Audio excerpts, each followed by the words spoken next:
샬롬 샬롬 샬롬 샬롬 샬롬. 하나님 사랑합니다. 여러분 주 안에서 사랑합니다. 오늘 창세기 말씀 9장 7절에서 16절 무지개 약속에 대해서 함께 말씀 나누고 갑니다. 그 후반절이 어제 나갔는데 이 부분이 미흡해서 다시 한번 너희는 생육하고 번성하며 땅에 충만하여 거기에서 번성하여라 이렇게 말씀하고 있어요. 9장 7절에 보니까 7절에 번성하며 땅에 가득하여 그 중에서 번성하라 하셨더라. 하나님이 노아와 그와 함께한 아들들에게 말씀하여 이르시되 내가 내 언약을 너희와 너희 후손과 너희와 함께한 모든 생물 너희와 함께한 새와 가축과 땅의 모든 생물에게 세우리니 방주에서 나온 모든 것 곧 땅의 모든 짐승에게니라. 내가 너희와 언약을 세우니 다시는 모든 생물을 홍수로 멸하지 아니할 것이라. 땅을 멸할 홍수가 다시 있지 아니하리라. 12절이죠. 하나님이 이르시되 내가 나와 너희와 및 너희와 함께하는 모든 생물 사이에 대대로 영원히 세우는 언약의 증거는 이것이니라. 내가 내 무지개를 구름 속에 두었나니 이것이 나와 세상 사이에 언약의 증거니라. 이렇게 말씀하고 있어요. 14절에 내가 구름으로 땅을 덮을 때 무지개 구름 속에 나타나면 내가 나와 너희와 및 육체를 가진 모든 생물 사이에 내 언약을 기억하리니 다시는 물이 모든 육체를 멸하는 홍수가 되지 아니할지라. 무지개가 구름 사이에 있으리니 내가 보고 나 하나님과 모든 육체를 가진 땅의 모든 생물 사이에 영원한 언약을 기억하리라. 하나님이 노아에게 또 이르시되 내가 나와 땅에 있는 모든 생물 사이에 세운 언약의 증거가 이것이라 하셨더라. 아멘. 7절에서 17절까지 7절에서 16절 아닌 17절까지 이 언약 무지개가 보이면 언약을 기억하리라 말씀하죠. 우리가 읽은 성경 크게 구약과 신약 성경으로 성경을 구분합니다. 구약은 오래된 약속, 신약은 새로운 약속이죠. 다시 말해 성경 말씀은 하나님과 우리 사이에 맺은 약속에 대한 책이라는 뜻이죠. 오늘은 그 약속 중에 하나님과 노아와 맺은 무지개 약속을 다시 한번 묵상해 봅니다. 하나님과 노아와 약속을 하고 있는 상황은 사실 엄청나게 심각한 상황이죠. 노아의 홍수 심판이 끝난 후의 상황이기도 합니다.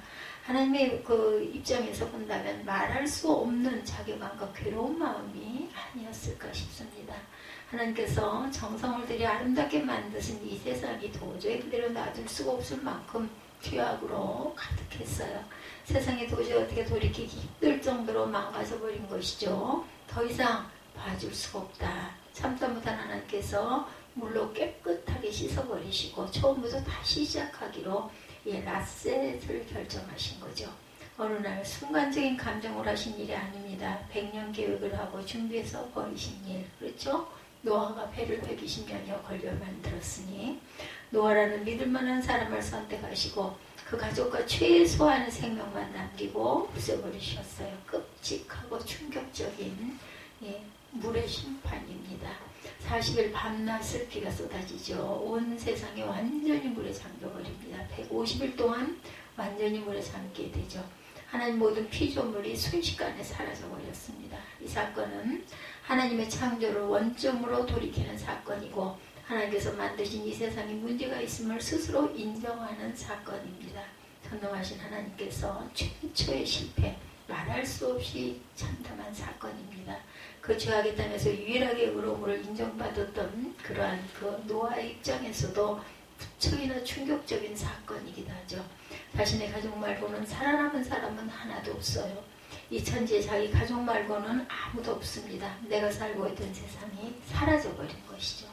모든 관계가 사라지고 모든 환경이 없어져 버렸습니다. 이제는 모든 것을 처음부터 다시 시작해야 한다. 자신의 가족을 살려주신 것은 너무 감사한 일이지만 마냥 행복한 상황은 절대로 아닌 거죠. 온 세상이 산꼭대기까지 잠겨버릴 정도의 무시무시한 비가 그친 후에 마침내 물이 줄어들고 노아의 방주가 물에 내렸을 때 앞길이 막막합니다. 이 황량한 세상에 무엇부터 시작해야 할지 자신이 믿고 있는 하나님에 대한 두려움도 더 커졌을 것입니다. 내가 알던 하나님이 이 정도로 무서운 분이실 줄이야. 살았다는 안도감과 함께 공허감, 허무감 이런 모든 기가 막힌 마음들이 마음 안에 밀려왔으리라고 보입니다. 그때 하나님께서 노아에게 무지개를 놓고 약속하시는 사건이 오늘 본문입니다. 무지개라는 것은 신비하게 보여요. 저는 어렸을 때 정말 이 무지개가 어쩜 이렇게 이쁠까 했습니다. 특정한 조건이 주어지면 당연하게 생길 수밖에 없는 자연현상인데 아이들의 눈에는 그 무지개가 정말 신비로운 존재로 보이죠. 공기 중에 작은 물방울이 빛을 받으면 물방울 때문에 굴절이 되어 보이는데 굴절 각도에 따라 조금씩 다른 색깔이 보여지는 거죠. 그래서 빨주노초 파남보의 아름다운 색깔의 무지개가 뜬 것입니다. 그렇지만 오늘 성경에서 하나님께서는 노아에게 무지개를 보여주시면서 특별한 약속을 하십니다. 내가 너희 및 가족과 함께 있는 숨쉬는 모든 생물 사이에 대대로 세우는 언약의 표징이다. 바로 무지개다. 내가 무지개를 구름 속에 둘 터이니 이것이 나와 땅 사이에 세우는 언약의 표가 될 것이고 내가 구름을 일으켜 땅을 덮을 때마다 무지개가 구름 사이에서 나타나면 나는 너희와 숨쉬는 모든 짐승, 살과 피가 있는 모든 곳과 더불어 세운 그 언약을 기억하고 다시는 홍수를 일으켜 내 살과 피가 있는 모든 것을 물로 멸하지 않겠노라. 내 무지개가 구름 사이에서 나타날 때마다 그것을 보고 나 하나님이 살아 숨쉬는 모든 것들, 그 땅 위에 있는 살과 피를 지닌 모든 것과 세운 영원한 언약을 기억하겠다. 이렇게 약속하시죠. 다시는 홍수로 하나님 만드신 세상을 심판하시지 않겠다라는 약속입니다. 무슨 일이 있어도 다시는 홍수 심판만큼은 하지 않으시겠다. 하나님께서 홍수로 심판하신 일에 대해 만족스럽지가 않죠. 인간의 죄악됨을 두고 볼 수가 없어서 도저히 어쩔 방법이 없어서 마지막 선택한 방법이지만 모든 것을 낯섦하고 보니 역시 마음이 너무나 아프다. 이제 다시는 이렇게 하지 않겠다라는 결심을 하시죠. 이런 끔찍한 심판 하지 말겠다라고 말씀합니다. 어떤 사람들은 물심판은 안 하시고 불심판이 기다리고 있다라고 이야기하기도 합니다. 제법 설득력이 있는 것처럼 들리기도 하죠. 이 세상이란 언제 심판당해도 당할 것 같아요. 물이 아니면 이번에는 불심판이라도 무엇이라도 전염병으로라도 그렇게 이런 날들이 계속 이어지다 보면 그런 해석이 가장 일반적인 해석이라고도 생각이 되지만 조금 다른 방식으로 본문을 성급해 봅니다. 다시는 물로 심판하지 않겠으니 다음에는 불심판을 하실 것이란 말은 어찌 보면 신빙성이 별로 없죠. 엄마가 자식에게 다시는 너에게 휘추리로 때리지 않겠다 말하고 나중에 휘추려리가 않는 몽둥이로 때리는 것과 마찬가지 그런 뜻이 될 수도 있다는 것. 무지개 약속의 본질은 하나님은 우리를 멸하시는 분이 아니고 멸망시키시는 분이 아니라 만드시는 분이고 구원하시는 분이시라는 것이죠. 그러니까 노아의 방주 사건의 핵심은 하나님께서 온 세상을 쓸어버리는 무서운 심판에 하나님이라는 메시지이기보다는 우리를 멸망시키지 않겠다라는 약속, 무지개 약속입니다. 우리에게 구원의 하나님이시죠. 하나님은 안 믿는 사람들을 심판하시는 무시무시한 분이 아니라 거센 폭우 뒤에 아름답게 나타나는 무지개와 같은 하나님을 만날 수 있는 그러한 분이라는 겁니다. 무지개 같은 하나님께서는 이제 무슨 일이 있어도 우리를 지켜주시는 분이 될 것이다. 하나님은 어떻게든 우리를 살리려고 애쓰는 분이라는 거죠.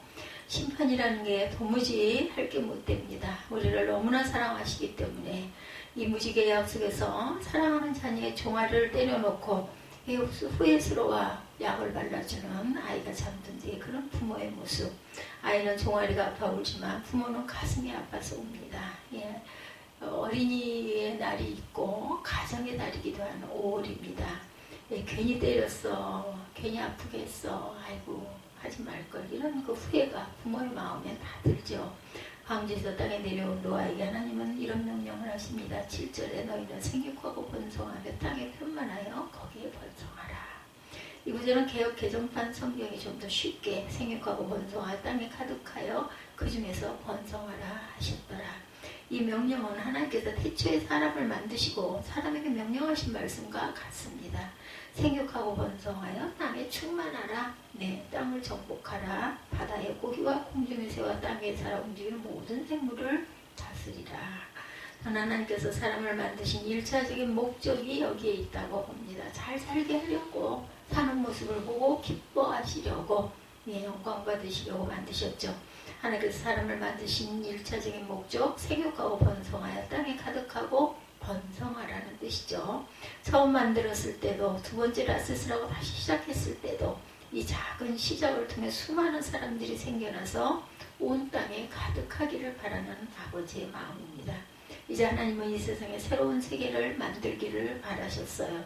이제는 하나님의 뜻이 가득한 하나님을 주인으로 섬기는 진정한 하나님의 세계가 만들어지기를 기대합니다. 그리고 그 위대한 사명을 사람들에게 맡겨주십니다.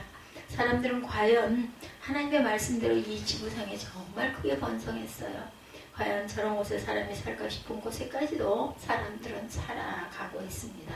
뜨거운 사막지대, 적도 근방의 열대, 우림 기후에부터 추운 북극 극빙의 알래스카와 툰드라 지대까지 높은 네팔 히말라야 산맥의 척척 산속에까지 사람들은 자리를 잡고 살고 있습니다. 이제 지구상의 인구는 80억이 넘었다고 그러죠. 사람이 지구에서 먹이사슬의 가장 높은 자리를 차지한 지는 이미 오래되었어요. 날카로운 이빨도 없고 사나운 발톱도 없고 빠른 발도 없고 무시무시한 그런 독도 없고 몸을 든든하게 보호할 만한 두꺼운 가죽이나 턱도 거의 없습니다. 먹이사슬의 밑바닥에 있는 초식동물을 보다가 살아남기 어려운 조건을 가지고 있는 사람들은 이미 어떤 동물도 함부로 덤비지 못하는 무시무시한 포식자가 되었어요. 그리고 사람들은 성경 말씀에 나온 것처럼 땅을 정복해 나갑니다. 하나님이 다스리는 나라라면 그곳에 어디가 되었든 하나님의 나라인데 하늘이든 땅이든 교회든 가정이든 하나님께서 다스리는 곳은 다 하나님의 나라입니다. 그런데 어느 순간부터 이 땅을 더 이상 하나님의 나라라고 부를 수가 없게 되고 맙니다. 이 땅은 하나님이 아닌 사람이 다스리는 왕국이 되었어요. 하나님의 왕이 아니라 사람들이 왕 노릇을 합니다. 사람들은 지구에 무자비한 정복자 노릇을 했어요. 수많은 동물들이 사람들에 의해 멸종을 당합니다. 사람들은 자연을 제멋대로 정복하고 산과 들을 개간해서 농가 밭으로 만들어버리고 또한 그러다 산업혁명이란 그 산업혁명이라는 폭발적인 기술 발달이 시작되면서 인간의 정복은 이전과는 또 다른 엄청난 속도로 지구를 파괴하기 시작을 하죠. 석탄과 석유를 개발하면서 공기는 오염됩니다. 농약과 각종 화학물질로 땅과 물이 오염되고 말았죠. 방사기능 실험과 원자력 발전으로 지구가 또한 더욱 오염됩니다. 후쿠시마의 원자력 발전소에서는 지금 이 순간에도 끊임없이 방사능이 태평양으로 유출됩니다. 최첨단 기술을 자랑하는 일본도 현재 과학기술로는 방사능 유출을 막을 길이 없어서 방치하고 있는 상태라고 하죠. 오존층은 구멍이 뚫렸고 지구는 점점 뜨거워집니다. 북극의 얼음이 엄청난 속도로 녹고 있어요. 지구온난화로 이제 우리가 온몸으로 실감할 수 있는 문제가 야기되죠. 해마다 여름은 점점 뜨거워지고 각종 기상이변이 일어나기도 합니다. 매일 아침 일어나 제일 먼저 하는 일이 미세먼지를 체크하는 일이고 7살짜리 아이가 아침마다 미세먼지를 체크한다고 합니다. 이제는 사람들이 마스크를 쓰고 다니는 풍경이 너무나 자연스럽습니다. 코로나가 아니어도 마스크는 이제 일상화가 되어야 할 그런 상황에 놓여 있습니다. 날마다 엄청난 양의 쓰레기를 만들어 버리고 계속해서 지구를 오염시키기도 합니다.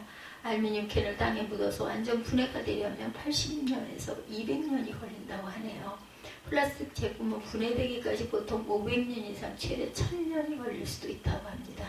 유리는 재활용되지 않고 버려지면 분해되는데 100만 년이 걸린다고 합니다. 대출이 미래의 수익을 미리 끌어와서 쓰는 것이라고 한다면 우리는 미래의 환경을 미리 끌어와 소비하고 오염시키고 있다는 거죠. 한마디로 우리는 미래의 우리 후손들에게 빚을 지고 가는 것이에요. 후손들이 써야 할 지구를 우리가 다 소비해버리고 있다는 것입니다. 수천 년 혹은 수만 년의 역사 속에서 사람들이 환경을 파괴한 것보다 지난 200년 동안 파괴한 것이 훨씬 더 심각하다고 합니다. 통계에 의하면 에코파시즘을 주장하는 극단적인 환경주의자들은 지구의 입장에서 본다면 사람이야말로 지구상에서 가장 위험한 바이러스와 같은 존재다 이렇게 말합니다. 사람은 지구를 파괴시키는 가장 무시무시한 존재가 되고 말았어요. 얼마 전에 세상을 떠난 천재 과학자 스티븐 호킹은 미래 세계에 대해서 핵전쟁, 지구온난화 현상, 슈퍼바이러스, 로봇의 발전 때문에 인류가 멸망할 수 있다라고 경고했어요. 인간은 그동안 자신이 책임없질 행동을 해왔습니다. 인간이 통제할 수 없는 핵 에너지를 개발했고 인간이 없앨 수 있는 쓰레기를 만들었어요. 없앨 수 없는 쓰레기. 세상을 우리 마음대로 해도 된다고 생각했습니다. 그런 행동을 뒷받침해 주는 말씀 중에 하나가 창세기 1장 28절이죠. 생육하고 번성하여 땅에 충만하라. 땅을 정복해라. 바다의 고기와 공중의 새와 땅 위에 살아 움직이는 모든 생물을 다스리라. 근데 여기서 땅을 정복하라는 말은 모든 생물을 다스리라는 말씀은 마음대로 파괴하라는 뜻이 아니죠. 하나님께서 우리에게 맡겨주신 사명입니다. 우리에게 이 땅을 잘 가꾸고 관리할 책임을 주셨어요. 말하자면 청지기입니다. 우리 기독교인들이 힘써 환경을 보호하고 아껴야 하는 이유는 이 모든 세상이 하나님의 것이라는 고백으로 하고 있는 사람들이기 때문이다. 그래서 기독교인들의 환경보호는 단순히 윤리적인 차원에서 캠페인 차원에서의 운동이 아니라 신앙운동으로 이루어져야 합니다. 이 땅에 하나님의 나라가 임하도록 해야 한다고 말하면서 이 땅을 망가뜨려서는 안 되겠죠. 우리가 살고 있는 이곳, 우리의 삶이 이루어지는 이곳이야말로 하나님의 뜻이 이루어져야 하는 장소입니다. 성경 우리 사람들의 땅을 영원히 소유할 수 없다라고 말하고 있어요. 잠시 땅을 빌려 쓰고 있는 저와 여러분들이죠. 누구도 영원히 살 수 없기에 영원히 소유할 수 있는 것은 아무것도 없습니다. 오늘 우리가 누리고 있는 모든 것, 언젠가는 남은 사람들, 우리의 후손들이 써야 할 것들이라는 것이죠. 보다 근본적으로 이 세상은 우리의 것이 아니라 하나님 나라의 것이라는 겁니다. 근데 하나님의 것을 내 맘대로 썼어요. 함부로 남용합니다. 그러다 보니 또다시 우리에게 위기가 찾아오죠. 언제 마음에도 이상하지가 않다. 당장 어떤 미친 사람이 단추 하나만 잘못 누르면 지구가 사라질 수 있는 현실이 되고 말았습니다. 지금까지 열심히 노력하고 일하며 계속 사회는 발전되었는데 산업혁명 이후의 경제와 기술과 산업은 비약적으로 아주 가파르게 성장했어요. 근데 최근 들어 이런 발전이 지속적으로 발전하는 것이 가능하겠느냐라는 것을 생각하게 합니다. 이대로 계속 가다가는 이 세상이 지속이 가능하지 않다. 쉬운 말로 이대로 살다가는 세상이 망하게 된다라는 겁니다. 경제든 사회든 환경이든 이대로 두면 안 되겠다. 과연 우리의 삶은 지속될 수가 있을까? 이것은 단순히 자연 보호를 하자는 환경 캠페인이 아니고 우리가 정말 하나님께서 이 세상을 지으신 창조주 하나님이라고 믿는다면 함부로 이 세상을 함부로 이렇게 남용해서는 안 되겠다. 하나님께서 이 세상을 다스리시는 우리의 주님, 우리의 왕이심을 믿는다면 이 땅의 모든 것들이 하나님의 소유임을 고백하고 그리고 잘 다스려야 되겠죠. 소중하게. 절대로 함부로 관리해서는 안 되겠다. 깨끗하게 우리 후손들에게 물려줄 수 있어야 합니다. 하나님께서는 최선을 다해 우리와의 약속을 지키시려고 하셔요. 무지개는 우리의 믿음과 상관없이 생겨요. 자연의 법칙 안에 새겨놓은 무지개는 변하지 않는 하나님의 약속이다. 무지개를 볼 때마다 하나님의 약속을 떠올려 보시기 바랍니다. 하나님은 우리를 사랑하시죠. 지금도 우리의 모든 허물 속에서 죄인들을 구원하시기 위해서 일하고 계시고 하나님의 심판과 불의를 심판하시는 하나님에 대한 예언의 말씀에 대해서 의문을 가질 수가 있어요. 사람들은 세상이 이렇게 타락했는데도 왜 하나님께서 세상을 심판하지 않는 거냐고 묻습니다. 하나님이 계시다면 세상이 이렇게 악한데도 왜 그냥 내버려 두시느냐는 거죠. 분명 많은 예언서와 계시록을 통해 하나님은 우리에게 심판의 경고를 하고 있습니다. 너희는 이렇게 살면 망한다. 이대로 가면 심판을 받는다라는 것이죠. 이대로 가다가는 하나님의 심판 이전에 우리 인류가 스스로 자멸하게 될 것입니다. 이건 안 믿는 사람도 두려워하고 있는 일이죠. 인간의 악함이 끝이 없습니다. 욕심도 끝이 없어요. 언제 멸망해도 이상하지 않습니다. 노아 때보다 더 악하면 악했지 덜하지 않습니다. 하나님은 지금도 참고 계시죠. 우리 못난 인간들을 견디고 계십니다. 망가져가는 지구를 보면서 오염되고 파괴되고 있는 하나님께서 지으신 이 세상을 보면서 안타까운 마음으로 우리를 참고 돌이키기를 기다리고 계신다. 어쩌면 노아 이후의 모든 이야기는 무지개 약속을 지키기 위해서 끝까지 참으시고 기다리시는 하나님의 애달픈 사랑의 이야기가 아닐까 생각해 봅니다. 몇 번이고 엎어버리고 싶은 이 세상을 인내로 견디시고 한 사람이라도 더 구원하시기 위해서 하나님의 나라를 이루기 위해 기다리고 또 기다리는 하나님의 사랑의 이야기. 분명 하나님의 나라는 오게 될 것입니다. 참고 참으신 하나님께서 이 세상을 완전하게 하실 날이 반드시 올 것이고, 그때가 되어 옳은 것과 그런 것이 구분되고 하나님의 정의가 이 땅에 실현되고 하나님의 창조 질서가 회복될 날이 반드시 올 것이죠. 그것이 믿는 사람의 소망입니다. 그날은 지구 멸망의 날이 아니라 의인들에게는 구원이, 악인들에게는 심판의 날이 오는 날이죠. 노아와의 방주와 같이 세상을 전부 쓸어버리는 라셋이 아니라 이 세상을 완전하게 하실 하나님 나라의 도래입니다. 근데 아직은 아니죠. 아직은 기다리고 계시죠. 그날이 언제일지 모르지만 우리는 그날을 기다리며 해야 할 일들이 있죠. 하나님께서는 분명히 우리에게 이 세상을 맡겨주셨고, 또한 생육하고 번성하라, 땅에 충만하라, 이 땅을 다스리라 명령하셨기 때문에 기다리고 계신다라는 것. 다시는 이 세상을 없애지 않으시겠다는 약속을 지키기 위해서 또한 참고 계십니다. 무엇보다 한 사람이라도 더 구원하기 위해서 기다리시는 것이죠.